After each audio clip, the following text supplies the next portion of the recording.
everyone, this side Diksha Ahuja. Welcome back to my channel Economic Zone by Diksha Ahuja. In this video, I have come up with chapter 8 Infrastructure, class 12 Indian Economy. So, you know that class 12 is so important and we have done with all the macroeconomics, right? And few chapters of Indian economy are left, so we'll cover it ASAP. Right, so let's start with a summary of this chapter, infrastructure. Before starting the summary, you should know the content. This was the learning objective of the chapter, and in this, according to 2020, so this energy topic is related. So we need to do that aspect of infrastructure, and lastly the health. So the energy topic is being related for 2020. Okay, so let's start infrastructure chapter, starting from why infrastructure is important for a country. Like, what is infrastructure? Infrastructure is important for any economy to improve its hospitals, schools, and all that. It is a crucial part of the life. As it is being said, that infrastructural development is crucial for the economic development, for the social development as well. Right? So what do you mean by infrastructure? Infrastructure means the supporting services which are being provided to the economy to grow faster. Right? If I talk about that why different states are growing at a different rate, if I talk about in India only, that why some states are doing better than the other. If I talk about in agriculture, Punjab is doing much better as compared to Odisha. Why so? The reason behind is the backbone, that is the infrastructure. Punjab is having good irrigation facilities, better transportation, banking and insurance services. The farmers are getting credit easily. On the other hand, Odisha is a poor state in which banking and insurance is not working very properly. Irrigation and transportation problem is also there. Definitely, this is the main reason why Punjab is having a better agriculture. On the other hand, if I talk about South Indian states, Kerala is having good education literacy rates as compared to, let's say, Uttar Pradesh, right? Why so? Because the social infrastructure, that is schools and all, are much more present as compared to, and the quality of the infrastructure present there is much better. So the answer itself in the statement that why states are performing better and why few are not, because of the infrastructural facilities. Those states which are having better infrastructure facilities are performing better. So now we have understood the meaning of infrastructure, then only we have understood why some states are doing better. You should know that infrastructure is of two types: economic and social infrastructure. Economic infrastructure includes all those which are related to the economic activities such as transportation, right, banking. On the other hand, if I talk about social, so schools, hospitals, right, schooling, hospitals, education, health, these all are the aspects of social infrastructure. Now we need to talk about this important aspect, that how economic and social infrastructure are related to each other. We consider that both type of infrastructure, whether we are talking about schools, hospitals, or we are talking about roadways, transportation, which is improvement of the economic activity. So economic infrastructure is important because improving the transportation will increase the production of the economy, productivity increase karega by providing banking and other supporting services. And social infrastructure is important for the country because improving the schools, hospitals, sanitation, medical aspects, so we'll be able to have a good human productivity. Humans will be healthier now and they will produce more. That means their productivity will increase. Combining the productivity level of the inputs and plus combining the human productivity, we get a better economic development. So definitely both economic and social combined infrastructure is important for any economic development. So after that, you should know the importance of infrastructure for any country. If I talk about any country's development also, you should know that a country which is having a better infrastructure will go on a economic path at a faster rate as compared to a country जिसका infrastructure अच्छा नहीं है. So you can say infrastructure is a backbone for any functioning of the country. So what is the importance? I have come up with the four important aspects of infrastructure. So first thing, it facilitates functioning of the economy. We're saying if you are having better economic and social infrastructure such as roads, transportation, schools, hospitals, everything, so better industries, better agriculture will work, and therefore the functioning of the economy will be very smooth. On the other hand, if I talk about agriculture development, because of good banking, insurance facilities, good irrigation and transportation facilities, now India is growing at the path of economic development because of good agriculture infrastructure, and therefore you can say that providing the infrastructure to agriculture is helping to agriculture develop. Next is economic development. Again, when I talk about three sectors, first, agriculture sector needs irrigation, transportation, banking. Second, industrial sector needs better transportation, banking. And third, service sector includes telecommunication and banking. So, including all the infrastructural facilities, we are achieving the economic development for any country. So, what do you think if a country is having a better infrastructure facilities such as better sanitation, better water supply, they are prone to less morbidity, वो बीमार नहीं होंगे, right? And they will be living a better quality of life, better healthy life as compared to those countries where the infrastructure development is not that good, hospitals अच्छे नहीं हैं. So these all are the importance of infrastructure. Then we should know the state of infrastructure in India, right? Let's see it. Okay, so let's know the state of infrastructure in India. So let me tell you that earlier the government used to focus on infrastructure, but because of the lack of intervention of the government in infrastructure development, there was a need for public-private partnership in infrastructure development. But still, if we see India's infrastructure, then we can see that still rural people use fuel wood to cook food, and still you can say bullock cars play an important role. But still, if I calculate the GDP percentage, then you can see from this given table that out of the different countries, India spends 34% of its country's GDP on infrastructure. That is too less as compared to let's say China, right? India spends only 34%, and let me tell you that the infrastructural requirements for different countries according to the development is different. So let's talk about low income countries. Low income countries require power, irrigation, right? These facilities. On the other hand, if a country develops and become more developed, then the consumption requirements of agriculture sector get fulfilled. Now there is a turn for telecommunication to focus on. So the share of power in telecommunication increases in the total infrastructure. So now let's know about the main component of infrastructure, that is health, because energy we don't have to do. So let's start with health. Health is one of the aspects of infrastructure. So we need to study this entire topic in this chapter. So health. So if I ask you this question, that how health is being calculated, how health is being measured. So health is being measured by nutrition levels, by maternal mortality rate, how much the person is living, life expectancy, and infant mortality rate, IMR, and the incidence of communicable and non-communicable diseases.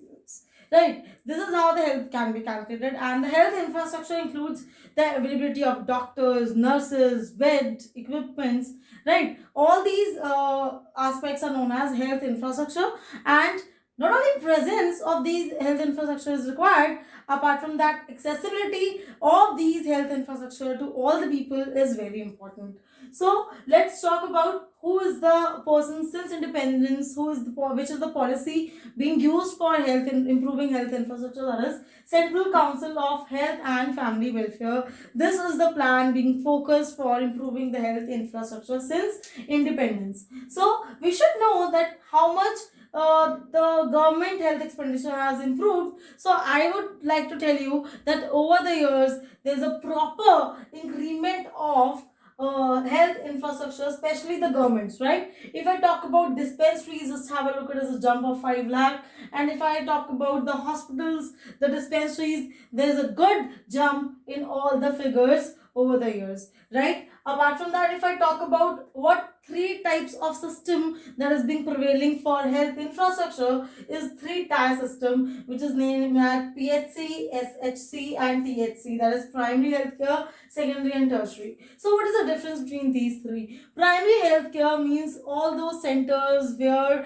the maternity and childcare is being take place, where the prevention or the cure of the disease is being talked about, right? Basically where immunization is taking place, like dispensaries is an example of primary healthcare centers, right? And then secondary healthcare centers will be those hospitals where a better kind of surgeries are taking place. Let's say these institutions are having ECG machine, and a better facility is being provided. So primary healthcare is basically present in the rural and the village area, and secondary you can find it town also and at village area also. And tertiary healthcare is very important. This is that area of health infrastructure where all kind of surgeries are being available, all kind of equipments are being available. So can I name it AIMS for Delhi, Safdarjung for Delhi, right? These hospitals are so high rated in equipments and surgeries that foreign people also come in India, right, for doing that. We'll talk about this more medical tourism,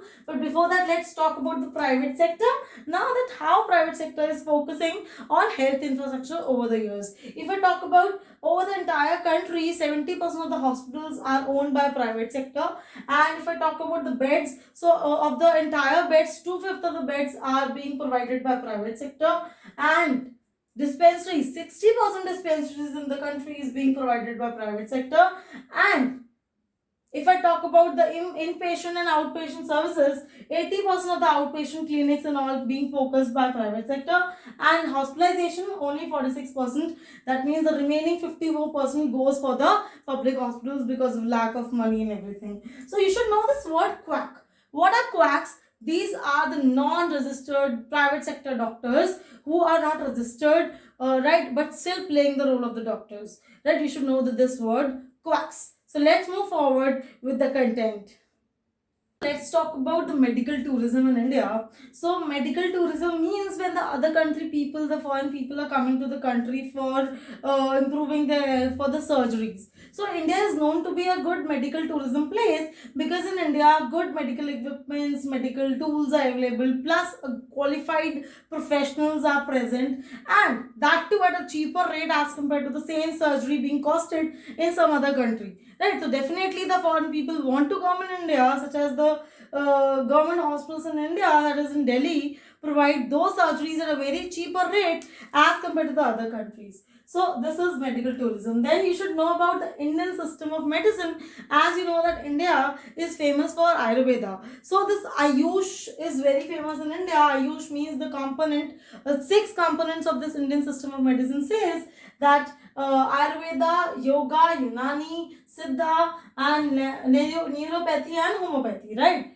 This comprise of Ayush that is being popular, and nowadays the hospitals for Ayurveda is increasing over the years. The practitioners of Ayush is also increasing over the years, right? And definitely graduates are coming out of this Ayurvedic system. So next topic which you should know is global burden of disease. Before that, you should know that India spends 4.7% of its GDP on health infrastructure. That is very low as compared to the other developing countries. So there's a bulb up, there's a need to open up this, increase up this percentage of GDP on health, right? So what do you mean by global burden of disease? India's population is almost, you can say, 17% of the total world, but it provides the burden of disease approximately 20%. So what do you mean by GBD, that is global burden of disease? That says to be the measurement done by experts that कितने साल एक person